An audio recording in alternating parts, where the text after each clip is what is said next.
ગુજરાત ન્યૂઝમાં ખેડાથી સમાચાર મળી આવ્યા છે કે સુપ્રસિદ્ધ યાત્રાધામ ડાકોરમાં પોષી પૂનમના પાવન અવસરે કાળિયા ઠાકોરના દર્શન માટે ભક્તોની અવિરત માનવ મહેરામણ ઉમટી પડી છે। વહેલી સવારે 5:15 કલાકે મંગળા આરતી યોજાયા બાદ અત્યાર સુધીમાં 1,50,000થી વધુ ભાવિકોએ દર્શનનો લાભ લીધો છે। ડાકોર સમગ્ર ભક્તિમય માહોલમાં ફેરવાઈ ગયું છે, ત્યારે શ્રીજીને શિયાળાની ઠંડી ન લાગે તે માટે ચાંદીની સગડીમાં કોલસા પ્રજ્વલિત કરાયા તેમજ લાખો રૂપિયાની શાલ અને વસ્ત્રો પરિધાન કરાયા છે।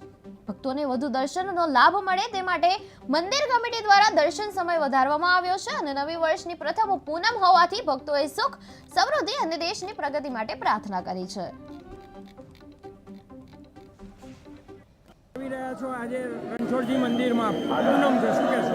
મારું નામ આરતી કાનવાલા છે, અમે વર્ષોથી નાની રીતે આખી મમ્મીની જોડે અહીંયા આવતી હતી અને આજે પણ માઘી પૂનમ છે, સૌથી મોટી પૂનમ છે આખા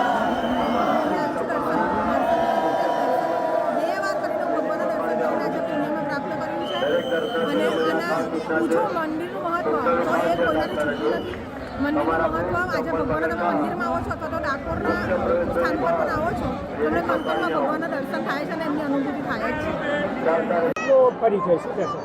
હું જાનકી નિર્મલ છું, હું વડોદરાથી આવી રહી છું અને આજે પોષી પૂનમના મહાતહેવારના દિવસે હું ડાકોરજીના રણછોડરાયના દર્શન કરવા માટે આવી રહી છું અને આટલો બધો સનાતન ધર્મનું આટલું બધું મહાત્મા જોઈને મને ખૂબ આનંદ થાય છે કે આટલા નવા વર્ષમાં લોકો પાર્ટીઓ બધી છોડી કરીને ભગવાનના ખૂબ દર્શન કરવા આવી રહ્યા છે અને આટલી બધી પબ્લિક જોઈને ખૂબ આનંદ થઈ રહ્યો છે। કેવા આશીર્વાદ તમને?